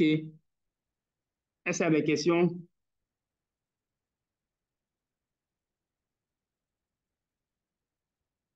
Donc, voilà pour ces cas-là. Et comme c'était le plus sommaire, le plus facile à faire, étant donné les trucs là, maintenant, je vais vous montrer un autre projet que j'ai fait. Et là, si j'arrivais à compresser, je ne sais pas son contenu, s'il est trop lourd ou pas. Sinon, on pourrait partager avec vous pour que ceux qui désirent compter des cibles et afficher les informations, c'est le même procédé, je pense. Je vais venir un peu là. Je viens ici, comme ça. Bon, j'ai mis par exemple détection et suivi des véhicules. Donc, j'ai utilisé le modèle YOLO 8, le modèle préentraîné S, et j'ouvre le main là pour pouvoir exécuter. Par exemple, lui, je l'ai fait avec Tony. J'ai écrit avec le Tony. Bon, c'est la même chose que le Visual Code. Donc, voilà à peu près là. Ici, qu'est-ce que je vais faire? Je vais détecter donc dans une séquence vidéo les véhicules qui partent, les véhicules qui viennent, et j'ai tracé un trait. Une fois que tu franchis, on te compte. Quand tu quittes le trait, on te dénombre, ainsi de suite. Donc, je vais l'exécuter pour voir.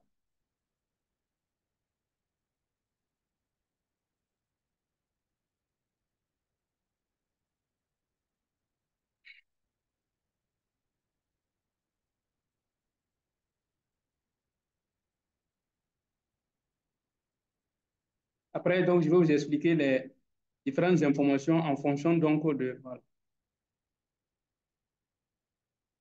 Alors, donc, regardons bien ce que je voulais dire, c'est ça. Donc, j'ai la possibilité, par exemple, on attribue donc l'ID. J'ai même ici décidé qu'on enlève la notion d'ID, on donne un numéro simplement. Donc, une fois que le véhicule va arriver, ça c'est pour ceux qui viennent et ça c'est pour ceux qui partent. Donc, le nombre là est compté en fonction du nombre de véhicules qui est passé. Et on affiche aussi la concentration, c'est-à-dire la concentration, c'est le nombre de véhicules qui est dans un environnement, dans un instant donné. Ce n'est pas le terme français, c'est bien ça. Voilà.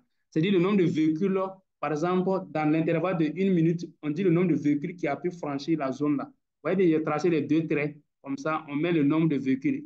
Le véhicule, quand il veut franchir, on lui demande sa vitesse, il est passé à quelle vitesse, et le nombre de véhicules qui est franchi, j'affiche ces informations. Ensuite, il y a la vitesse moyenne aussi qu'on calcule et puis on affiche. Et donc, toutes ces informations-là sont données ici, que ce soit pour l'aller et comme pour le retour. Jusque-là, on voit qu'il n'y a pas de véhicule qui est sorti d'abord. On patiente qu'il y ait un véhicule qui sorte là-bas pour voir, parce que pour le moment, ici, là, c'est à zéro. La concentration aussi est à zéro.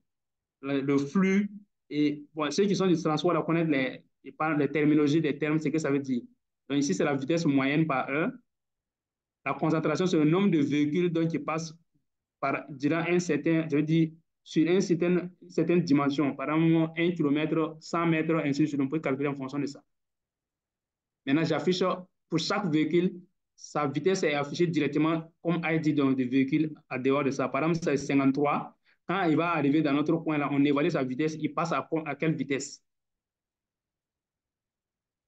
Voilà, il est 10 km par heure.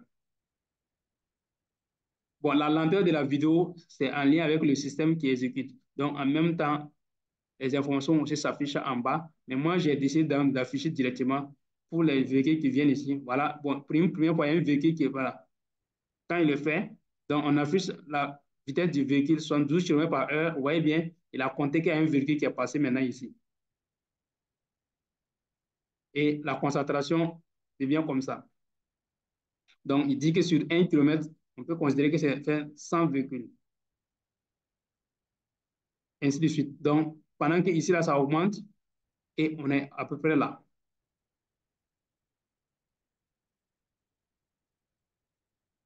Donc, il me semble qu'il y a, je ne sais pas si c'est un véhicule, c'est loin, dans l'image, je ne perçois pas, mais il me semble qu'il y a comme s'il y a une cible qui est là-bas, mais qui ne bouge pas. Donc, souvent, il voit bien clair, il détecte, il attribue donc là, il dit 75, mais quand il pense qu'il est là, pas si c'est un véhicule ou pas. Donc, celui-là, il arrive. On donne son ID simplement jusqu'à ce qu'il arrive par là.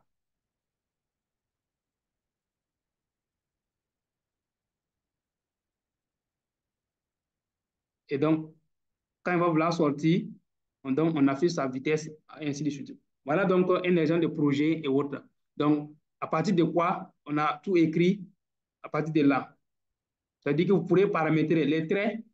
Quand on va y arriver, logiquement, il est possible que quand je me mets quelque part ici, on m'affiche les coordonnées. Donc, je peux mettre les coordonnées de là où le trait va commencer, là où ça va se terminer par là. De la même manière, les coordonnées du trait ici et les coordonnées de là. Dès que j'ai mon curseur, il affiche donc les coordonnées pour que je puisse dénommer ça. Je trace les traits et je dis les flux et j'affiche les informations par là. Donc, je vais faire stop pour pas expliquer directement ça. Donc, les informations ici, j'ai mis décrit par exemple going up, c'est pour dire ceux qui sont en train de partir. La concentration. Maintenant, où est-ce que je les écris? J'ai mis les coordonnées de là où je les écris. Donc, vous voyez bien qu'ici, ils ont les mêmes abscisses, mais leurs données varient. Donc, ce qui fait que les messages sont décalés par rapport à ça. Et leurs données varient. Si je viens dans l'autre côté aussi, c'est pareil. Et on varie donc ici, là. Donc, on peut décider d'écrire tout ce qu'on veut et autres là. Donc, je vais partager ce code-là avec vous. Malheureusement, tout le dossier là, il est lourd. Mais vous pourrez trouver votre vidéo sur quoi l'appliquer, quoi. Puis, quoi y aller, ainsi de suite. Vous pouvez ouvrir avec Tony, ou bien vous pouvez faire la même chose, pas ouvrir à partir de Visual Code aussi pour exécuter. Ça marche de la même manière.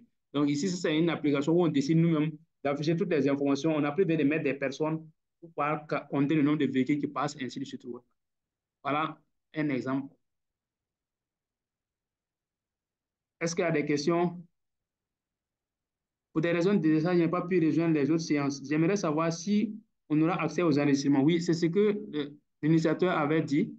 Donc, ils vont repartager les liens YouTube donc, de l'enregistrement pour que vous puissiez regarder et pouvoir appliquer au fur et à mesure.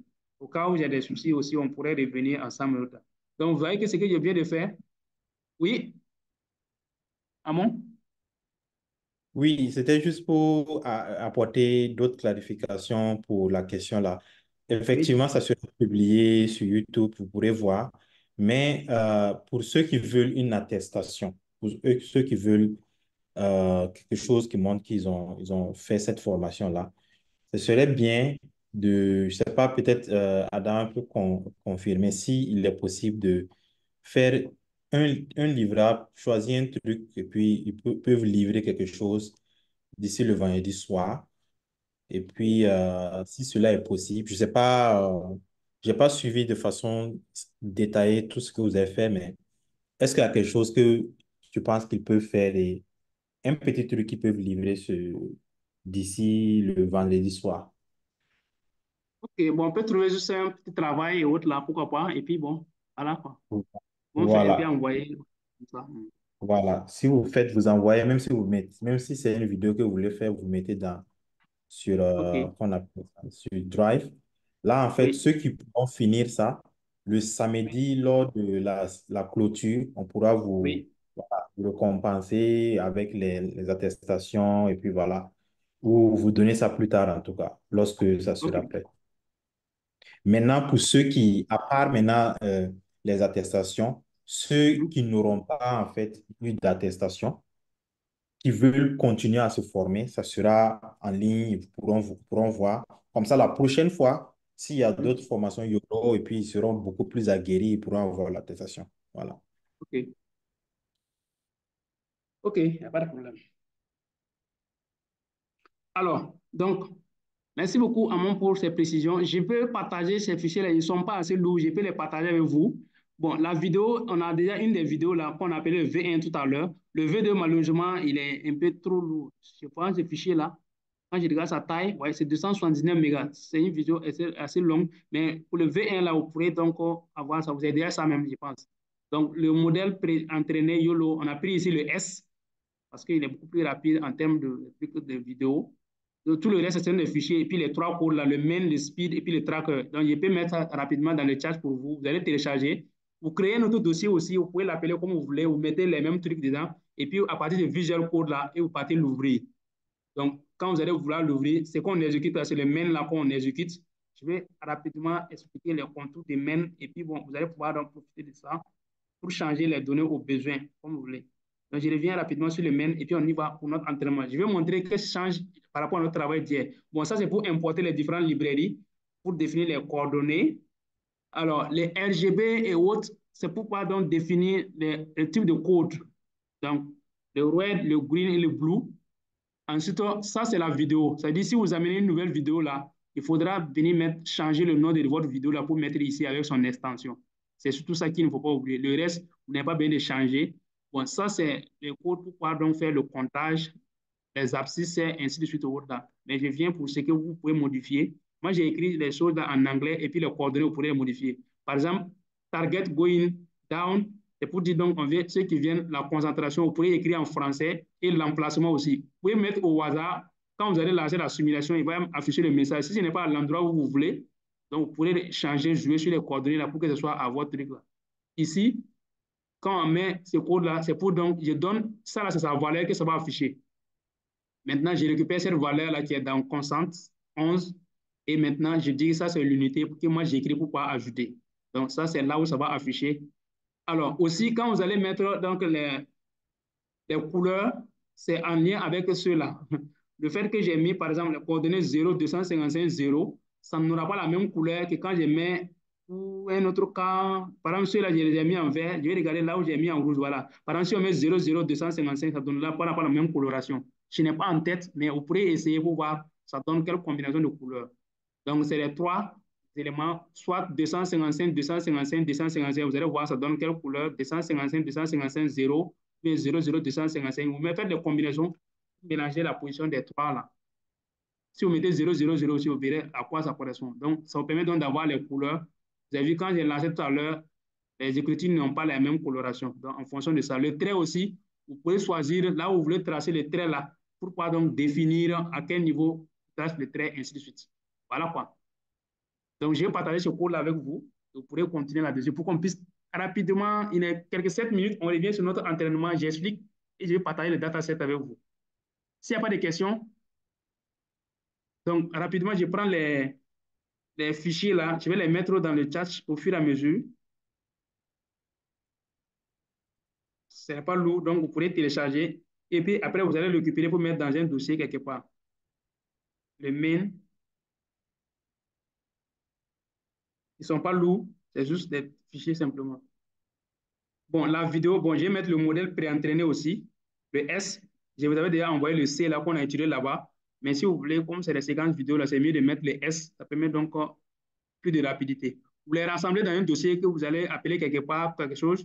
Vous partez, ouvrez le Visual Code là et vous venez ouvrir le dossier à partir de Visual Code. Ou bien si vous avez les deux à côté, vous pourrez prendre le dossier là pour mettre dans le Visual Code simplement. Et vous pourrez ouvrir pour pouvoir exécuter à travers le Visual Code. Moi, j'utilise ici Tony pour pouvoir exécuter, mais Visual Code, je fais la même chose de manière beaucoup plus aisée. On a déjà cette vidéo là. Si vous avez une petite séquence de vidéo, il suffit de mettre la vidéo dans votre dossier que vous avez créé là. Et vous pourrez donc lancer, changer. Donc, j'ai monté là où il faut changer le nom de la vidéo pour que ça puisse prendre. Voilà à peu près quoi. Oui, Alima. Monsieur, j'ai une question. J'aimerais savoir, au niveau de l'importation des bibliothèques, Oui. puisque j'ai eu à essayer un exo où je voulais détecter juste les visages. Oui. Maintenant, quand j'essaie d'exécuter là, ça détecte en quelque sorte le visage, mais ça n'affiche pas le nom de la personne en quelque sorte. Bon, j'ai essayé d'identifier. Et vous, par exemple, si j'essaie de vous donner le code que j'ai écrit là, quand vous exécutez, Oui. ça fonctionne normalement. Donc, je ne sais pas.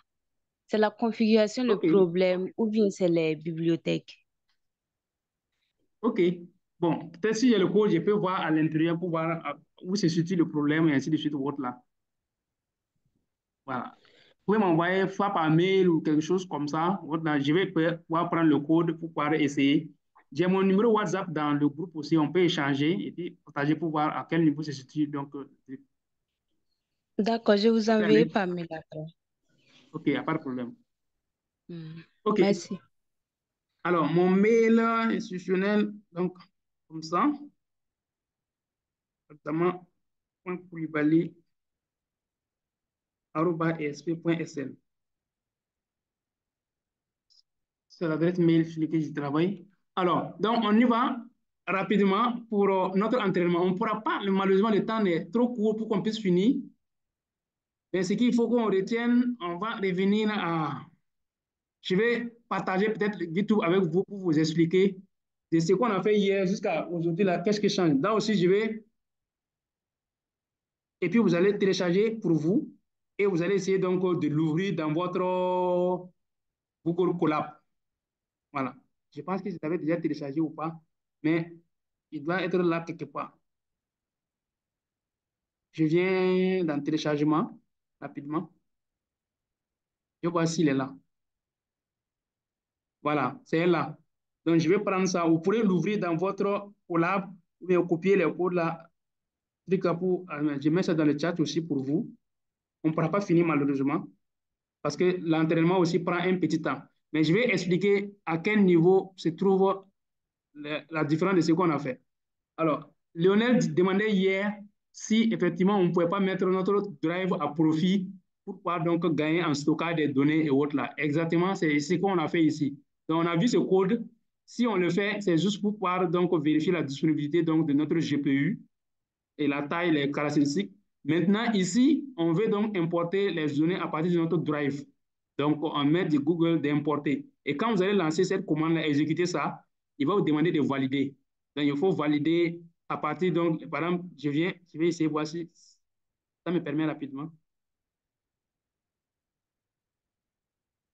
Non, il n'était pas connecté, il se connecte d'abord avant qu'il l'exécute. Oui, il s'est connecté. Donc voilà, ça c'est pour montrer le GPU et la partie disponible ou autre là. Si je viens ici, les informations là sont disponibles. La taille de la RAM et autres là. Maintenant ici, comme je l'ai dit, si je lance ça, donc c'est comme s'il demande maintenant d'avoir accès à mon drive. Vous voyez bien, ça va vous demander d'autoriser ce notebook à accéder à votre drive. Donc il me faut dire de ceci. Je vais valider donc mon compte drive et je mets donc continuer et on met continuer encore. Alors, une fois que j'aurai fait ça, en ce moment, qui peut accepter donc pour pouvoir aller. Et en ce moment, on peut se placer dans le drive. Et qu'est-ce qu'on va faire? On va télécharger le YOLO V9 là. J'avais donné aussi le lien. On peut recopier encore le lien là. Je mets ça pour vous dans le chat ou bien dans un navigateur quelque part. Le lien pour pouvoir télécharger le GitHub officiel de YOLO V9 là. C'est ça. C'est le truc officiel là comme ça. Voilà. Vous pouvez copier ou mettre quelque part. Je mets dans le chat. Donc, ça permet de télécharger le YouTube officiel de YOLO V9, là, c'est ça. Donc, je reviens dans l'explication. Une fois que j'ai eu à faire ça et que je me suis mis dans mon drive, qu'est-ce que je vais faire? Il me faut d'abord, avant d'exécuter ça, là, je vais télécharger le YouTube, là. C'est-à-dire que si j'étais là, le YouTube, là, je vais venir sur code comme ça pour télécharger, on clique sur code et c'est lié. Et puis, je viens ici, je dis Donald Download the zip. Donc, je télécharge et je vais venir notamment dans mon dossier de téléchargement. Quelque part, voilà, YOLO V9 officiel. Je peux changer le nom pour enlever le mail ou autre là. C'est compressé quand ça vient par défaut. Je peux décompresser et changer le nom, par exemple, pour mettre YOLO V9. Et quand je suis là, je vais aller dans mon drive. Si vous voulez, après, je vais essayer donc de résumer étape par étape, mettre dans le fichier là aussi pour vous envoyer. Alors, partager dans le groupe. Je viens dans mon drive là. Si je suis dans mon drive comme ça, je dois, à partir de là, importer le dossier. Par exemple, il y a le dossier, le GitHub que j'ai téléchargé, j'ai nommé ça YOLO V9 et c'est dans le téléchargement. Donc, je viens dans mon drive et je mets donc nouveau et je mets importer. Ce n'est pas un fichier, mais c'est tout le dossier. Donc, on met importer un dossier. Et là, je vais venir dans le téléchargement comme ça. Voilà, il est là. Je clique sur ça pour pouvoir l'importer. Donc, en ce moment, une fois que je l'ai importé, on a la possibilité maintenant de se mettre dans le dossier YOLO V9. Maintenant, si vous exécutez ça sans importer, vous ne pourrez pas le faire. Donc, je peux exécuter ça. Et je viens là pour dire maintenant, je vais me mettre dans le dossier YOLO V9 parce que je l'ai déjà téléchargé et je l'ai importé pour mettre dans mon drive. Une fois que cela est fait, on doit cloner le YOLO V9 là. Donc, pour le cloner, il faut donc cliquer ici aussi pour pouvoir le cloner. Il va télécharger une autre version avec tous les packages nécessaires là pour pouvoir mettre. Chez moi, ça existe déjà. Il télécharge tout ça là pour mettre dans votre dossier. Et qu'est-ce qu'on fait? On se remet dans ce nouveau dossier qu'on vient de cloner là. Donc, c'est comme si on a YOLO V9 deux fois. Il y a un que nous-mêmes, on allait importer manuellement et deuxième là qu'on a téléchargé avec les packages là. Donc, ça dit que mon répertoire, ça doit être mon drive YOLO V9 encore. Donc, vous voyez bien, on dit qu'actuellement, quand je fais là, je suis dans mon drive, My Drive, je suis dans YOLO V9. Le premier YOLO V9, c'est ce que j'ai importé dans mon drive. Et le deuxième, c'est ce que j'ai obtenu après avoir fait ce clonage-là. Et maintenant, après ça, vous installez donc les requirements, les packages nécessaires. Prochaine étape, je télécharge cette fois-ci les poids. Il y a deux poids dont on a besoin. On a dit les deux poids officiels, là, c'est ça. C'est le C et le E. Je télécharge ces deux poids. Troisième, je peux télécharger une image quelconque sur laquelle je vais faire un test, quoi, un pré-test. Donc, je télécharge cette image-là. Et après, donc, je lance la détection sur cette image-là pour voir est-ce que ça arrive à détecter. Effectivement, quand on finit, quelqu'un demandait moi montrer les résultats. Donc, on clique sur ça là pour pouvoir montrer les résultats donc, du test sur l'image. Effectivement, on voit par exemple sur l'image, on dit que ça là, c'est un quart à 96%, ainsi de suite, comme ça. Voilà quoi. Donc, il a détecté sur l'image, ça veut dire que c'est bon. Maintenant, moi, qu'est-ce que je vais faire? Je vais entraîner sur mon modèle. Donc, si je vais entraîner sur mon modèle, on a fait hier notre annotation. Maintenant, peut-être qu'il faut que j'ajoute des précisions par rapport à l'annotation. C'est que donc l'annotation doit avoir comme des informations dans le dossier. Je vais aller ici. Par exemple, si je fais l'annotation, il me faut avoir trois dossiers. Le dossier de train, le valide et le test. Le train, le valide et le test. Donc, dans le dossier train, je dois avoir un dossier donc des images et des labels. Donc, on a vu hier que le dossier des images, là, c'est le dossier source. Quand on faisait le label IMBG, là, on orientait ici pour pouvoir prendre les images à partir de là. Et quand on annotait, il fallait orienter vers un autre dossier. Donc, ce dossier-là, il faut l'appeler label. Et à ce moment, quand je rentre là-bas, ce ne sont pas les images, ce sont les labels. Et à la fin, il y a les classes. Les classes, c'est quoi? Par exemple, hier, quand on travaillait là, on avait donc des chiens et puis chats. Donc, les autres labels, si on veut, on peut se passer de là. Et en ce moment, on aura deux classes. Mais si je laisse tous ces labels-là, toutes ces classes à l'intérieur, c'est pour dire qu'ici, c'est comme si j'en ai 15. Je pense que je compte 1, 2, 3, 4, 5, 6, 7, 8, 9, 10. Je pense que c'est 15. Donc, il faut compter le nombre de classes parce que c'est important. Quelque part, il faudra mettre ça. Mais si c'est notre cas seulement, on va mettre seulement dog et puis 4 et on a deux classes. Mais si c'est quelqu'un, par moi, j'ai travaillé, par exemple, je vais détecter uniquement les nids de poules. C'est une seule classe, donc je mets un et je mets nid de poule seulement. Notre dossier drone hier, là, c'était drone tout court et on va mettre la seule classe, on met drone seulement. C'est une seule classe et la classe là, c'est drone. Maintenant, vous allez avoir autant de labels ici que d'images. Maintenant, c'est la classe là qui s'ajoute et ça fait 21 éléments dans le dossier. Quand je viens, par exemple, dans les images, normalement, ça doit être 20 images. C'est effectivement 20 images. Mais dans les labels, il y a 21 éléments parce qu'il y a le fichier classe là qui s'ajoute. Voilà quoi. Et les classes, on peut les effacer depuis la labellisation pour laisser uniquement le 4 et puis le dog. Mais label IMG propose 15 classes. Vous pourrez les laisser, vous pourrez faire un tri pour faire le travail. Donc, ça, c'est ça. C'est pour montrer l'organisation du dossier. Donc, j'ai appelé mon dossier là, My Data. Et il y a le dossier de train, valide, même chose. Et il y a le dossier aussi de test, même chose. Qu'est-ce que je fais? Maintenant, quand on va finir, il nous faut créer un dossier, un fichier qu'on appelle le data YAM. Et c'est lui-là, quand le NER posait la question pour dire, quand je vais entraîner un nouveau dataset, est-ce qu'il faut obtenir compte de ça? Non. Tu vois que dans notre classe-là, il y a 15 proposés par truc. Je pourrais enlever tout le reste, je laisse mes deux classes seulement, 4 et puis dog. Maintenant, le fichier DataYam, là, c'est lui qui dit que c'est un nouveau modèle. Donc, à l'intérieur, je peux partager, vous allez voir, à l'intérieur, j'ai dit dans le train là, j'ai dit où est-ce que mon dossier là sera localisé. On va venir voir tout à l'heure. J'ai dit que ce sera dans mon drive, dans un dossier YOLO V9, un deuxième dossier YOLO V9, et mon dossier de données là va s'appeler My Data, et ça c'est pour le train, et je vais travailler sur les images.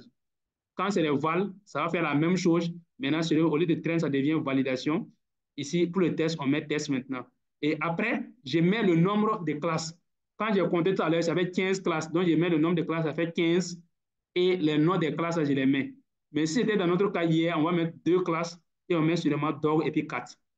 Bon, ça, c'est pour dire que c'est un truc qui vient de RoboFlow. Je peux l'effacer sans rien. Ça n'a pas d'importance. Ce qui est important, c'est le chemin d'accès aux trois dossiers d'image là. Le train, le val et puis le test. Le nombre de classes, et vous mettez les classes là comme ça. Entre griffes, vous mettez virgule jusqu'à la dernière classe. Comme ça, et vous fermez. Si je dans le cas des deux classes seulement, vous mettez les deux et puis je ferme. Et là, on met les deux. Voilà quoi. OK. Donc, ça, c'était celui-là. Je reviens en ce moment sur le code. Ce qu'on a mis. Donc, on a dit de l'entraîner. On met le dial.python. Le WordPress, on définit 8. Le batch, c'est pour dire le lot. Si vous prenez un lot trop gros, ça va vous prendre du temps, ça va vous demander des ressources. La taille de l'image, on peut laisser à 640, 1028, et ainsi de suite. Mais préfère, on peut laisser à 640, qui est le truc standard.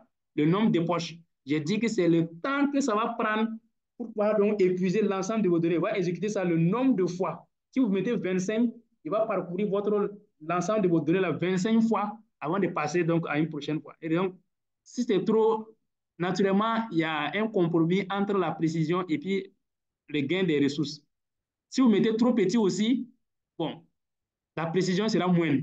Parce que s'il fait et puis il refait une autre fois, refait là, ça fait qu'il peut détecter des choses qu'il n'avait pas vues au tour précédent. Donc, c'est pourquoi les gens mettent par défaut autour de 25 comme ça. Mais là, c'est suppose que vous avez le temps pour pouvoir attendre, surtout en fonction de la quantité de vos données. Donc, moi, j'ai mis 6 ici parce que je voulais gagner en temps, ainsi de suite. Maintenant, mes données qui s'appellent data, donc je dis où est-ce que les données vont se trouver. J'ai mis ici que c'est dans YOLO, YOLO V9 encore et data YAM. On revient dans mon drive pour montrer ça. C'est pour dire que dans mon drive là, je viens ici dans mon drive, j'avais déjà téléchargé le dossier YOLO V9, je rentre dans ça. Ensuite, il y avait un dossier de YOLO, après le colonnage qui est là, je rentre dans ça. Et à partir de là-bas, là, je vais dire d'aller importer le fichier .yam que j'ai montré tout à l'heure. Celui-là. Le fichier .yam, là, je vais aller le localiser dans mon dataset après avoir fait dans la labellisation. Donc, j'ai fait comment? J'ai dit d'importer et cette fois-ci, je prends un fichier. Je vais aller là où il y a mon dossier MyData là, et puis je viens prendre ce fichier YAM là comme ça. Donc, j'écris sur ça et je dis donc de l'ouvrir.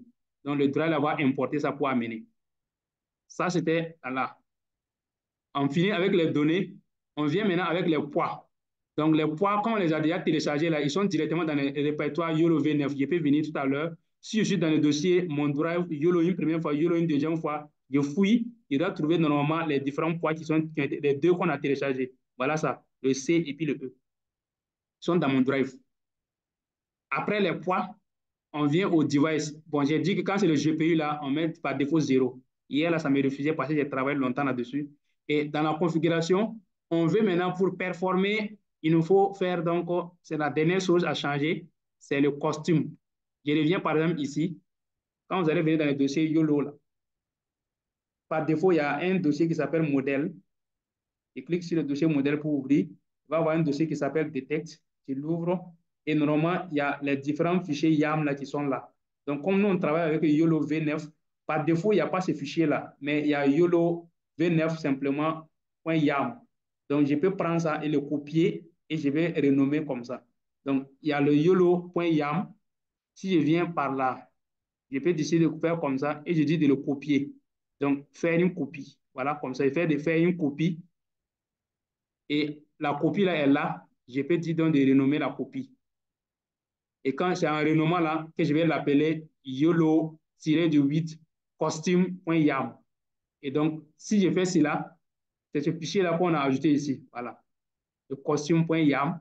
Et une fois que je l'ai fait aussi, je vais juste le modifier. Le costume.yam, là, il est là. J'ai déjà fait. Il est là. Je l'ouvre. Là aussi, il faut changer un tout petit peu le nombre de classes parce qu'il faut l'adapter avec votre nombre de classes. Ici, le nombre de classes, c'était par défaut, quand vous ne changez pas, ça fait 80. Mais si dans notre cas, là, c'est 2. Donc, je mets le nombre de classes à 2. Tout le reste, là, c'est bon. Et puis, vous faites CTRL-S pour l'enregistrer et le fermer. Et puis, vous revenez à votre dossier. Voilà tout ce qu'on a fait. Si vous finissez ça maintenant, vous lancez l'entraînement. Donc, Lionel demandait quels seraient les résultats. Donc, quand il va finir l'entraînement, il va partir époche par époche pour pouvoir nous dire quoi que ça. Et après, maintenant, je peux dire d'afficher dans les résultats RAM, train, Expo 3, là, et je dis de montrer les résultats .png. C'est pour ici, je pars dans ces répertoires, YOLO, RAM, train, et je vais voir dans Expo 3, et puis je vais voir les résultats. Même si je n'ai pas tout affiché, je peux venir dans mon drive, je pars dans YOLO, je reviens en arrière, YOLO une deuxième fois, c'est YOLO. On vient dans RAN, comme ça. Bon, comme je n'ai pas encore exécuté, si on l'exécute, on va le dossier train et on a dit Expo 3 et je vais voir les différentes courbes. Voilà, la courbe F1, si vous voulez vous l'afficher. Voilà cette courbe. Comme je n'ai pas encore exécuté, ça ne donne rien. Les labels, la courbe P, vous pouvez visualiser l'ensemble des courbes et vous pouvez afficher aussi dans l'espace de travail. Voilà la courbe P. Les résultats .csg, c'est ça là qu'on a affiché de l'autre côté. Voilà les résultats donc, de l'entraînement. Voilà ce que ça donne. Et donc, ça vous permet donc d'avoir les différentes métriques en fonction des cas.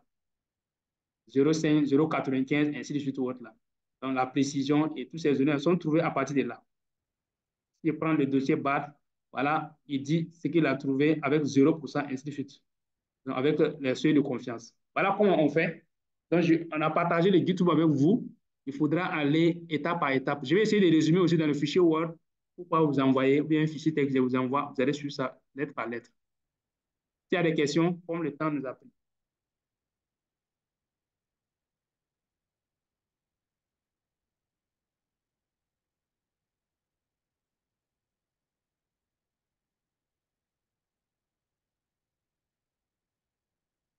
OK.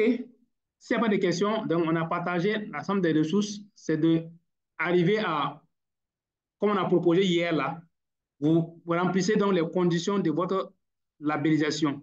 Donc, dans votre dossier labellisé, là, il faut arriver à le réunir deux dossiers pour le train, c'est-à-dire image et puis les labels. Comment le faire? Vous pouvez créer les dossiers là où, si vous avez déjà fait votre labellisation, on voyait que hier, on a pris le dossier source.